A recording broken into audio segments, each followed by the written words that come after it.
Ganito bumawi ang Spain sa ating mga Pinoy dahil sa pananakop nila sa atin. Mas pinadali nila ang pag-a-apply natin sa Spanish citizenship. Yes, pwede na tayong maging Kastila in just 2 years. Hindi 10 years, hindi 5 years. 2 years lang. Eto pa, pwede ka ding maging dual citizen. Oo, Pilipino ka pa rin, pero at the same time, may Spanish passport ka. Ang isa sa pinakamakapangyarihang passport sa mundo, kung saan may 194 countries na visa-free. Pero teka lang muna, bakit nga ba ito ginagawa ng Spain sa atin ngayon? At bakit ganun na lang kadali ang mag-apply ng citizenship sa kanila? And of course, paano mag-apply? Iisa-isa nating sasagutin yan. For now, pag-usapan muna natin kung bakit nga ba worth it magkaroon ng Spanish citizenship. Ang unang dahilan, ang siesta culture. The legendary Spanish break. Alam naman natin na kung sa Pilipinas, tanghaling tapat na lunch break ang meron tayo. Pagkatapos nun, balik trabaho na agad. Pero sa Spain, nako, meron silang tinatawag na siesta. Ang traditional siesta ay ginagamit sa pagitan ng 2 p.m. to 5 p.m. Yes, 3 oras. Depende pa rin yan sa lugar sa Spain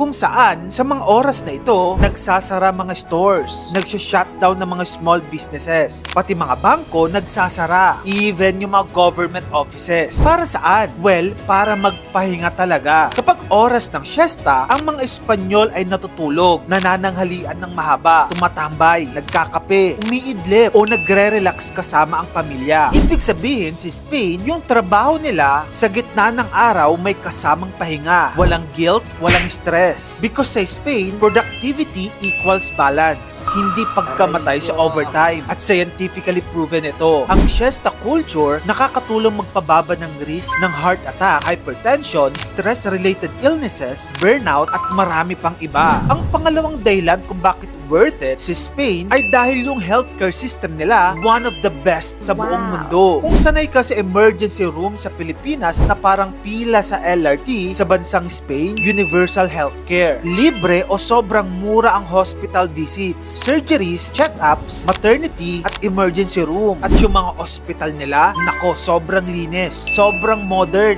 at world class. Actually, yung mga Pinoy na nagkaroon na ng Spanish citizenship, tuwing pumupunta sila sa Pilipinas at nagkakasakit sila, talagang umuuwi pa sila ng Spain para doon magpagamot. Kasi nga yung healthcare nila sobrang bongga. Maliban dyan, sa Spain, low stress, high safety. Spain consistently ranked as one of the safest countries in the world. Hindi ka paranoid maglakad pa uwi. At yung overall vibe, relax at slow living. Maliban dyan, yung real estate doon sa Spain, surprisingly affordable. Maraming Pilipino nga doon ang nagugulat. Yung mga properties sa Spain, specifically sa Madrid at Barcelona, nako, mas madalas pa na mas mura kaysa sa mga kondo na mabibili mo sa Makati, BGC at Ortigas. Ang example, ang isang decenteng apartment sa Madrid na nagkakahalaga ng 150k to 200k euros sa Pilipinas, ang equivalent niyan ay nasa 12 to 15 million pesos. Pero sa Spain, renovated na, furnished at walkable pa. Okay,